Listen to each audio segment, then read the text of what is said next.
Let's begin with yet another milestone in the election calendar, and only 16 presidential candidates remaining in the race. The IEBC began the process of clearing candidates for the presidential race, and which is expected to run until the 6th of June. Well, today, IEBC rejected 2 candidates for failing to meet a number of the set requirements. And TV's Sydney Chazima has the details. The Independent Electoral and Boundaries Commission began the registration of presidential aspirants today, a process that will last until June 6th.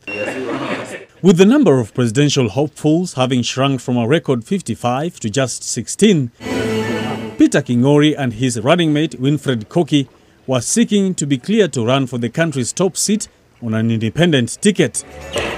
Cutting the figure of a man beaming with expectation, Peter King'ori's dreams were shattered when he failed to provide some of the required documentation. Notably, just 65 of the requisite 48,000 signatures and ID copies of supporters from at least 24 counties were secured. Yeah, total of 65 out of 48,000. Running mate has not submitted.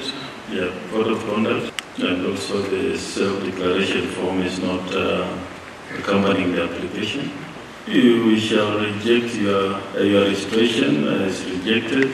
With the process not closing until June 6th, the IEBC allowed the aspirant to resubmit the requisite documents. If we bring a brailled ID that is not visible, it was regarded as not sufficient. You get? If the signature in the ID and the signature on the paper is not similar, it was regarded as not to be sufficient. As Peter King'ori exited the stage, Justus Juma of Freedom and Justice Party made his entry. Being no stranger to the process, Justus Juma was seeking to right the wrongs of 2017 that barred him from passing IEBC's clearance test. But as fate would have it, IEBC struck out his quest for presidential candidacy, arguing that instead of submitting a list of the stipulated number of supporters, Justus Juma had instead submitted a list of aspirants under his party. We don't have an item called supporters. What is there is a list of aspirants under your party who are not sufficient to meet the requirements. So your application will be rejected on the ground that you did not submit the documents as required by law.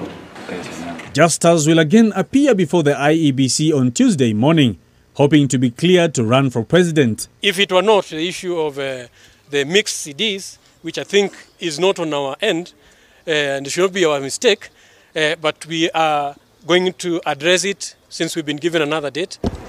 UDA's DP William Ruto and Wiper Party's Kalonzo Musyoka are expected to appear before the IEBC on the 4th of June, while Azimio One Kenya's Raila Odinga is slated to appear on the 5th of June.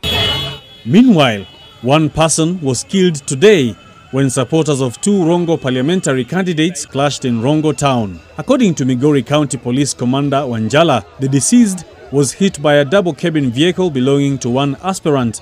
The 2 aspirants were slotted for vetting today by the IEBC. Kama umepewa timings yako, keep to your time ya kuenda kupresent your papers kwa ofisi ya IEBC.